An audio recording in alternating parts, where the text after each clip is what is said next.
ज्या मुद्द्यावरती किंवा ज्या केसवरती ठाकरे गटाचा सगळ्यात महत्त्वाचा युक्तिवाद अवलंबून आहे त्याच नबाब रेबिया केसचा उल्लेख करता नबाब रेबिया केस डज नॉट अराइज हिअर असं जेव्हा सरन्यायाधीश म्हणतात तेव्हा तू म्हणालास त्याप्रमाणे त्याचे अर्थ हे बरेच मोठे असतात। इथं ते प्रकरण का लागू होत नाही त्याचं एक प्रकारे स्पष्टीकरण त्यांनी आपल्या विधानातनं दिलेलं आहे। प्रशांत, प्रेक्षकांच्या माहितीसाठी आपण सोप्या भाषेत समजावून सांगूयात की नबाब रेबिया प्रकरणाचे कोणते 3 महत्त्वाचे हायलाइटर्स किंवा मुद्दे हे महाराष्ट्रामध्ये लागू आहेत किंवा केले जाऊ शकतात असा आग्रह किंवा अशी भूमिका ठाकरे गटाकडून युक्तिवादात मांडली गेलेली होती।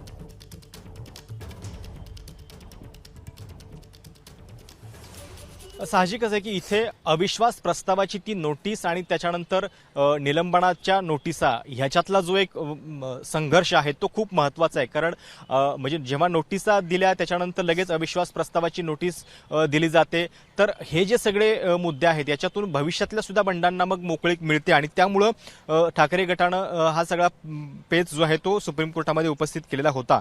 पण आता जर असं सरन्यायाधीश म्हणतात की नबाब रेबियाच्या अचूकतेचा मुद्दा महाराष्ट्राच्या बाबतीत उपस्थित होत नाहीये, कारण त्या बाबतीतला घटनाक्रम त्यांनी सांगितला, त्याच्यावरती कपिल सिब्बल यांनी सांगितलं की 2 वेळा या सगळ्या संदर्भात वोटिंग झालेलं आहे। एकतर फ्लोर टेस्ट झाली जेव्हा एकनाथ शिंदे मुख्यमंत्री झाले तेव्हा, आणि नव्या विधानसभा अध्यक्षांची निवड झाली तेव्हा, या दोनही वेळा जो पक्षाचा व्हीप होता त्याचं उल्लंघन झालेलं आहे आणि त्यामुळं या ठिकाणी त्या गोष्टी सुद्धा विचारात घ्यायला पाहिजेत असं त्यांचं म्हणणं आहे। पण अर्थात कपिल सिब्बल यांचं हे आर्ग्युमेंट म्हणजे नंतरचं आहे, त्याच्या आधी सरन्यायाधीशांचं विधान खूप महत्त्वाचं आहे की जर ते स्वतःहून असं म्हणतायत की नबाब रेबियाचा मुद्दा या केसमध्ये लागू होत नाहीये, तर आता कपिल सिब्बल यांच्या प्रतिवादाचा परत ते जे युक्तिवाद करतायत त्याचा किती परिणाम होतोय हे आपल्याला बघावं लागेल।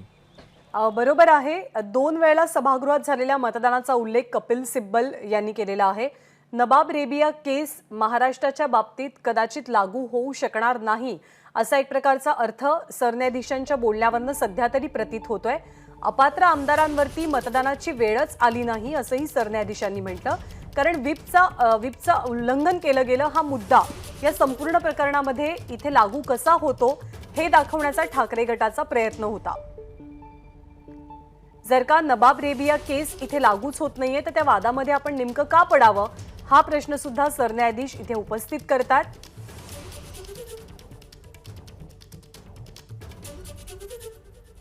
कपिल सिब्बल यांच्याकडनं काहीसा प्रतिवाद सुद्धा केला जातोय। जवळपास युक्तिवाद आता संपलेले आहेत, त्यामुळे सरन्यायाधीश आपला निकाल, हे खंडपीठ 5 न्यायमूर्तींचं आपला निकाल आता लगेचच देणार आहे, थोड्या वेळानं देणार आहे, याची आपल्याला प्रतीक्षा करावी लागेल। निकाल याच गोष्टीपुरता मर्यादित असेल की प्रकरण हायर बेंचकडे जातंय का, मोठ्या बेंचकडे 7 न्यायमूर्तींच्या न्यायाधीशांच्या सुपूर्द केलं जातंय का, कारण जर हे प्रकरण हायर बेंचकडे गेलं तर अर्थातच ते आणखी लांबणार आहे। विधानसभा अध्यक्षांच्या निवडी वेळेला मतदान झालं तेव्हा अर्थातच मतदान घेतलं गेलं। ठाकरे सरकार जेव्हा पडलं म्हणजे उद्धव ठाकरेंनी राजीनामा दिल्यानंतर 2 वेळेला मतदान झाल्याचा उल्लेख कपिल सिब्बल यांनी केलं। एकनाथ शिंदेंना बहुमत चाचणीला सामोरं जावं लागलं तेव्हा मतदान झालं, म्हणजे 2 वेळेला राहुल नार्वेकर यांच्या निवडीच्या वेळेला आणि सरकारला बहुमत सिद्ध करायचं होतं तेव्हा, अशा 2 वेळेला इथे मतदान झालं असा उल्लेख कपिल सिब्बल यांनी केलेला आहे। प्रशांत, हे मतदान होणं व्हिप मानला न जाणं या संदर्भात कोर्टात नेमकी चर्चा काय सुरू आहे आणि सरन्यायाधीशांची त्याच्यावर काय टिप्पणी आहे?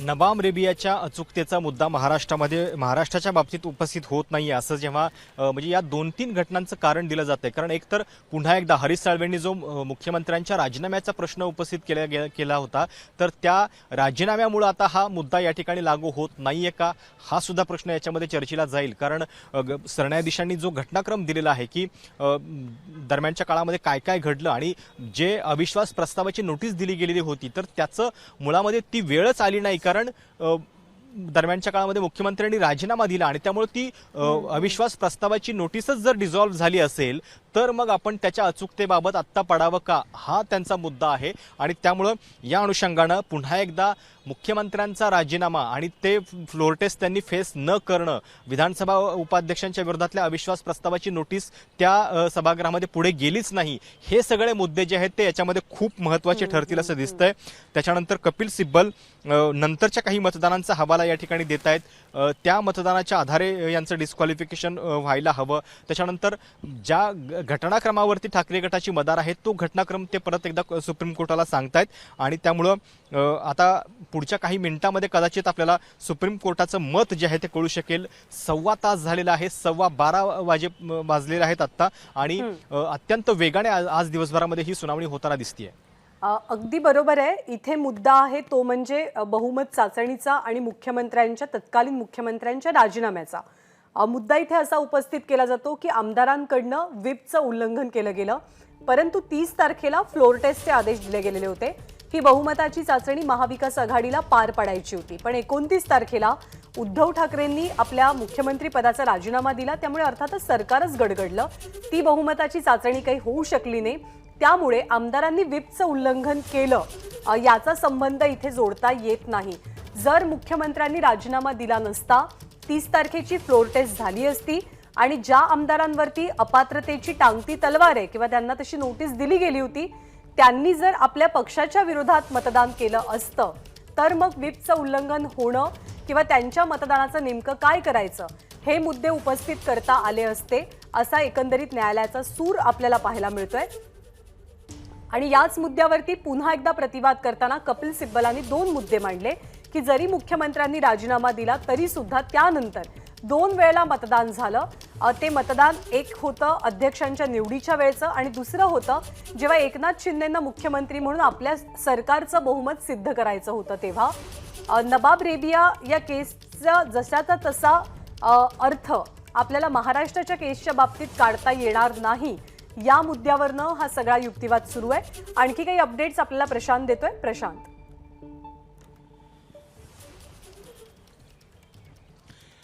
कपिल सिब्बल आपल्या युक्तिवादामध्ये जो मुद्दा मांडतायत त्याच्यामध्ये एक खूप महत्वाची बाब ते अधोरेखित करतायत. त्यांनी घटनाक्रम सांगितला आणि तो खूप इंटरेस्टिंग आहे. 22 जूनला ही नोटीस जी आहे उपाध्यक्षांच्या विरोधात, तेव्हाचे नरहरी झिरवळ यांच्या विरोधात शिंदे गटानं पाठवलेली होती आणि त्या नोटिशीमध्येच हा उल्लेख होता की अपात्रतेसंदर्भातल्या कुठल्याही कारवाईपासून तुम्ही दूर राहा. म्हणजे कपिल सिब्बल हे सांगतायत की 22 तारखेला जेव्हा त्यांनी ही नोटीस पाठवली होती आणि त्याच्यामध्ये हा उल्लेख केलेला होता तोपर्यंत तर कुठलंही अपात्रतेची कारवाई सुरू झालेली नव्हती. अपात्रतेच्या संदर्भातल्या ज्या पिटिशन्स दाखल झाल्या किंवा ज्या नोटिसा गेल्या त्या 23 तारखेला गेल्या. त्याच्या आधीच त्यांनी पाठवलेल्या नोटिशीमध्ये हा उल्लेख आहे आणि एक शेवटची ओळ आहे की ज्याच्यामध्ये असं म्हटलंय की अपात्रतेच्या कारवाईपासून सुद्धा तुम्ही दूर राहा. तर हा घटनाक्रम जो आहे तो का महत्वाचा आहे कपिल सिब्बल कोर्टाला सांगतायत, कारण यांना आधीच त्याची कल्पना होती की आपण डिस्क्वालिफाय होणार आणि त्यामुळं एक प्रकारे हे डिस्क्वालिफिकेशन रोखण्यासाठी पाठवलेली नोटीस आहे. त्याचा हेतू जो आहे तो पूर्वग्रह दूषित आहे हे सांगण्याचा कपिल सिब्बल यांचा प्रयत्न आहे आणि त्यासाठी त्यांनी हा सगळा घटनाक्रम जो आहे तो अधोरेखित केलेला आहे. त्यामुळे या सगळ्या बाबतीत पुन्हा एकदा कपिल सिब्बलांचे प्रयत्न आपल्याला दिसत आहेत की कशा पद्धतीनं हे डिस्क्वालिफिकेशनची जी अविश्वास प्रस्तावाची जी नोटीस आलेली होती त्याच्यामध्ये अध्यक्षांचे हात बांधण्याचा जो प्रकार झालेला आहे तो कसा चूक आहे आणि त्यामुळे नबाब रेबिया प्रकरणाचा या ठिकाणी म्हणजे जसंच्या तसं ते लागू होऊ शकत नाही हे सांगण्याचा प्रयत्न या ठिकाणी कपिल सिब्बल करताना दिसतात. म्हणजे उपाध्यक्ष तेव्हाचे नरहरी झिरवाळ यांना अपात्रतेची दिलेली नोटीस आणि त्यानंतर सदस्यांसंदर्भात झालेली कारवाई हा प्रमुख मुद्दा आहे. आपण पुन्हा एकदा अपडेट जाणून घेऊयात. कपिल सिब्बल यांच्याकडनं अविश्वास प्रस्ताव नोटिशीचं वाचन केलं जात आहे. हा अविश्वासाचा प्रस्ताव कुणाचा आहे तर तो अविश्वासाचा प्रस्ताव नरहरी झिरवाळ यांना दिला गेलेला प्रस्ताव आहे. सरकार कायदेशीर असताना सुद्धा पाडलं गेलं असा उल्लेख कपिल सिब्बल यांनी आपल्या युक्तिवादात केलाय. सध्या मुख्यमंत्री आहेत एकनाथ शिंदे, मग आता मागे कसं जाणार असा सवाल त्यांनी कोर्टात उपस्थित केलाय. एकनाथ शिंदेंना जेव्हा बहुमताची चाचणी पार करायची होती तेव्हा सभागृहात मतदान घेतलं गेलं याची आठवण त्यांनी करून दिली कोर्टाला. तर विधानसभा अध्यक्ष निवडले गेले राहुल नार्वेकर. त्यांच्या निवडीच्या वेळेला सुद्धा मतदान झालंय। त्यामुळे ठाकरे सरकार पडल्यानंतर सभागृहात 2 वेळेला मतदान घेतलं गेलं।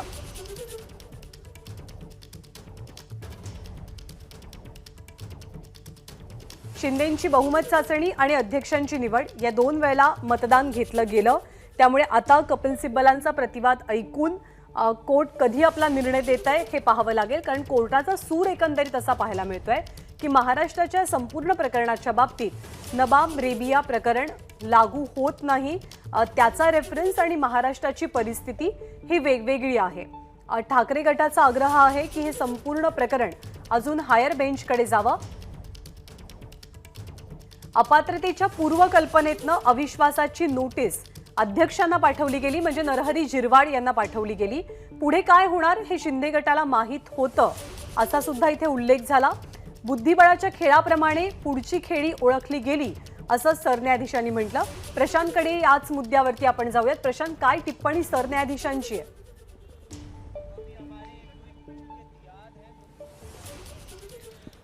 जो सगळा एक अत्यंत महत्त्वाचा मुद्दा कपिल सिब्बल यांनी उपस्थित केला की 22 जूनला यांनी नोटीस पाठवलेली होती अविश्वास प्रस्तावाची, आणि त्यावेळी तर अपात्रतेची कुठलीही कारवाई जी आहे ती सुरू झालेली नव्हती। कपिल सिब्बल यांनी म्हणजे हे जे सांगितलं त्याच्यावरती न्यायमूर्ती नरसिंहा असं म्हणाले की म्हणजे तुमचं म्हणणं आहे की ज्यावेळी ही नोटीस पाठवली गेलेली होती तोपर्यंत प्रक्रिया जी आहे डिस्क्वालिफिकेशनची सुरू झालेली नव्हती। तर त्याच्यावरती पुन्हा कपिल सिब्बल म्हणालेत की हो, या लोकांना हे अपात्रतेची कारवाई थांबवायची होती, म्हणूनच त्यांनी या सगळ्या पद्धतीने कारवाई सुरू केली। पॉलिटिक्समध्ये कुठलेही सिक्रेट नसतात। या लोकांनी ते लेटर जे आहे अविश्वास प्रस्तावाचं ते 21 तारखेलाच ड्राफ्ट केलेलं होतं आणि ते पाठवलं 22 तारखेला। त्याच्यावरती न्यायमूर्ती नरसिंहा असं म्हणालेत अगदी लायटर मोडमध्ये की याचा अर्थ ते काळाच्या पुढे होते। तर त्याच्यावरती सरन्यायाधीश पण म्हणाले आहेत की केवळ काळाच्या पुढे नव्हते तर पुढे काय होणार या सगळ्या गोष्टीची कल्पना त्यांना होती। एखाद्या बुद्धिबळाच्या पटाप्रमाणे पुढच्या चाली सुद्धा त्यांनी ओळखलेल्या होत्या। आणि त्याच्यावरती परत कपिल सिब्बल जे आहेत ते या ठिकाणी सांगतायत की 10व्या शेड्यूलमध्ये, म्हणजे जो पक्षांतर बंदी कायद्याचा उल्लेख वारंवार होतो, त्याच्यामध्ये मेजॉरिटी मायनॉरिटी अशी कुठलीही कन्सेप्ट नाही। तुम्ही 1 असाल, तुम्ही 34 असाल किंवा 40 असाल, जेव्हा तुम्ही पक्षाच्या विरोधातलं हे काम करता त्याच्यानंतर तुम्हाला केवळ आणि केवळ एकच पर्याय उरतो आणि तो म्हणजे विलिनीकरण, मर्जर। आम्ही त्याच पक्षामध्ये आहोत असं पुन्हा सांगू शकत नाही। आणि त्यामुळं ह्या सगळ्या प्रकरणामध्ये हा बचाव जो आहे तो कसा निरुपयोगी आहे हे सांगण्याचा प्रयत्न या ठिकाणी कपिल सिब्बलांच्या युक्तिवादामधून दिसतोय। बरोबर आहे। बुद्धिबळाच्या खेळाप्रमाणे पुढची खेळी ओळखली गेली कुणाकडनं? तर शिंदे गटाकडनं। कारण याचा घटनाक्रम विचारात घेतला ते संपूर्ण केसचा घटनाक्रम प्रचंड इंटरेस्टिंग आहे। 21 तारखेलाच अध्यक्षांच्या अपात्रतेसंदर्भातलं, अध्यक्षांच्या अविश्वासासंदर्भातलं पत्र ड्राफ्ट करण्यात आलेलं होतं आणि 22 तारखेला त्यांनी अध्यक्षांच्या विरोधात, म्हणजे गुवाहाटीत जे आमदार होते ज्या पत्रावरती 34 आमदारांची सही आहे, ते पत्र 22 तारखेला समोर आलं। बहुमत जात असेल तरी तुम्ही अपात्र ठरू शकता, त्यामुळे आम्ही 34 होतो याला अर्थ उरत नाही असं कपिल सिब्बलांनी म्हटलं। कारण त्या पत्रावरती 34 आमदारांची सही आहे गुवाहाटीत असलेल्या। एकच बचाव म्हणजे दुसऱ्या पक्षात या सर्वांचं विलिनीकरण होणं।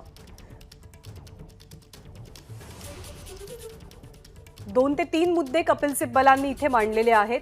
प्रशांत, या सगळ्यामध्ये 2-3 मुद्दे आता एकत्र झालेले आहेत। एकतर क्रोनॉलॉजी पुन्हा एकदा, ज्याच्यावरती सरन्यायाधीशांनी केलेली टिप्पणी, आणि या सगळ्या आमदारांचा म्हणजे अपात्र ठरणाऱ्या आमदारांचा बचाव काय असू शकतो याबद्दलही कपिल सिब्बल यांनी आपल्या प्रतिवादात मुद्दे नमूद केलेत।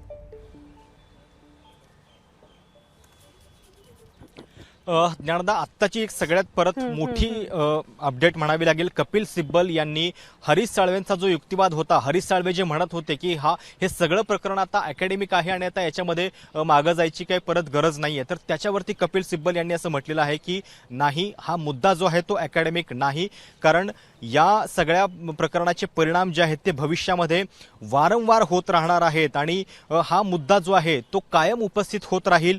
जे निवडून आलेली सरकार आहे ती अशा पद्धतीने मग पाडली जातील। कुठलीही लोकशाही हे अशा पद्धतीचं कृत्य म्हणजे खपवून घेऊ शकत नाही आणि त्यामुळे कृपया करून या मुद्द्याला अकॅडमिक म्हणू नका। मी तुमच्या अगदी पाया पडतो असं त्यांचं विधान आहे। आणि 10वं शेड्यूल जे आहे त्याचा फायदा घेऊन अशा पद्धतीनं सरकार उलथवण्याची परवानगी सरेआम देऊ नका, हे कपिल सिब्बल या ठिकाणी सांगतायत. त्याच्यावरती परत सरन्यायाधीश असं म्हणाले. पण याचा अर्थ मग तुम्ही हे म्हणताय का की अध्यक्षांना मात्र अनिर्बंध अधिकार द्या की ते कोणाचं वाटतंय त्यांचं डिस्क्वालिफिकेशन करू शकतात अशी काही स्थिती उत्पन्न झाल्यावरती? तर त्याच्यावरती सुद्धा कपिल सिब्बल असं म्हणालेत की म्हणजे अध्यक्ष तोपर्यंत स्वतःहून डिस्क्वालिफिकेशन करू शकत नाहीत या केसमध्ये जोपर्यंत त्यांच्याकडे अशी एखादी नोटीस येत नाही. म्हणजे या केसमध्ये शिवसेना पक्षानं ती नोटीस त्यांच्याकडे दिलेली आहे, अध्यक्षांच्याकडे, किंवा एक पत्र दिलेलं आहे, एक तक्रार केलेली आहे आणि त्याच्यानंतर अध्यक्षांनी पाऊल उचललेलं आहे. अध्यक्ष स्वतःहून अशा पद्धतीची मनमानी जी आहेत ते करू शकत नाहीत. आणि त्यामुळं जो एक सगळ्यात महत्वाचा मुद्दा होता हरीश साळवेंचा की हे प्रकरण आता केवळ अकॅडमिक उरलेलं आहे, झालं गेलं, आता शपथ जी आहे ती घेतलेली आहे नव्या मुख्यमंत्र्यांनी, मागं आता तुम्ही जाऊ शकत नाही, फ्लोर टेस्टच झालेली नाही आणि त्यामुळे हा मुद्दा अकॅडमिक बनलेला आहे. हा जो एक हरीश साळवेंचा कालचा प्रमुख युक्तिवाद होता त्याला खोडण्यासाठी कपिल सिब्बल यांचं म्हणणं आहे की नाही, हा मुद्दा अकॅडमिक नाही, देशाच्या भविष्यामध्ये वारंवार हा मुद्दा उपस्थित होत राहणार आहे. देशाची लोकशाही 10th शेड्यूलला असं गुंडाळून धोक्यात आणली जाऊ शकत नाही. त्यामुळं मी तुमच्या पाया पडतो, याचा विचार नीट करा, आय बेग यू, अशा पद्धतीचे त्यांचे विचार आहेत. आणि त्यामुळं हा युक्तिवाद जो आहे तो आता किती प्रभावी ठरतोय, न्यायमूर्ती त्याला नेमकं काय कशा पद्धतीनं बघतात हे आपल्याला बघावं लागेल. बरोबर आहे. ही केवळ आत्ताची परिस्थिती नाही तर आगामी काळात सुद्धा अशी परिस्थिती उद्भवू शकते. आणि जर असं झालं, या मुद्द्याला आपण फक्त अकॅडमिक मुद्दा किंवा चर्चात्मक मुद्दा असं संबोधलं तर आपली लोकशाही अर्थातच त्याला ते परवडू शकणार नाही आणि निवडून आलेली सरकारं ही अस्थिर करून कोसळवली जातील. ते अर्थातच लोकशाहीसाठी घातक आहे असा युक्तिवाद कपिल सिब्बल यांनी केलेला आहे. त्यामुळे याला म्हणजे कोणत्या तर नबाब रेबिया केसला फक्त चर्चात्मक मुद्दा म्हणू नका, कारण हरीश साळवेंनी कालच्या आपल्या युक्तिवादामध्ये ते केवळ अकॅडमिक आहे असा उल्लेख केलेला होता. पण याला उत्तर देताना मग अध्यक्षांना अनिर्बंध अधिकार द्यायचे का, अशी सुद्धा एक टिप्पणी सरन्यायाधीशांनी केलेली आहे, ज्याच्या संदर्भात अर्थातच पुन्हा एकदा कपिल सिब्बल यांचा प्रतिवाद सुरू झालेला आहे. कपिल सिब्बलांनी पुन्हा एकदा घटनाक्रम सांगितलाय आणि 10th शेड्यूल 10व्या सूचीनुसार सगळं काही गुंडाळून आपण लोकशाहीसाठी परिस्थिती अधिकाधिक घातक बनवू शकत नाही. त्यामुळे माझी तुम्हाला विनंती आहे, हात जोडून विनंती आहे, आय बेग यू असा शब्द त्यांनी कोर्टात वापरलेला आहे. त्यांनी एक प्रकारे हेही सांगितलंय की जेव्हा अध्यक्षांची निवड होणार होती म्हणजे राहुल नार्वेकरांची, तेव्हा प्रतोद कोण होते तर ते सुनील प्रभू होते शिवसेनेकडनं. त्यामुळे त्यांनी जो व्हिप जारी केलेला होता तो शिवसेनेच्या आमदारांवरती बंधनकारक होता, जो अर्थात पाळला गेला नाही. आणि त्या सगळ्या आमदारांनी मतदान कोणाला केलं तर राहुल नार्वेकरांना केलं. राहुल नार्वेकर हे भाजपचे उमेदवार होते. त्यामुळे व्हिपचं उल्लंघन हे शिवसेनेच्या आमदारांकडनं झालेलं आहे, जे शिंदेंसोबत होते. याचाही उल्लेख कपिल सिब्बल यांच्याकडनं करण्यात आलेला आहे. एबीपी माझा, उघडा डोळे बघा नीट.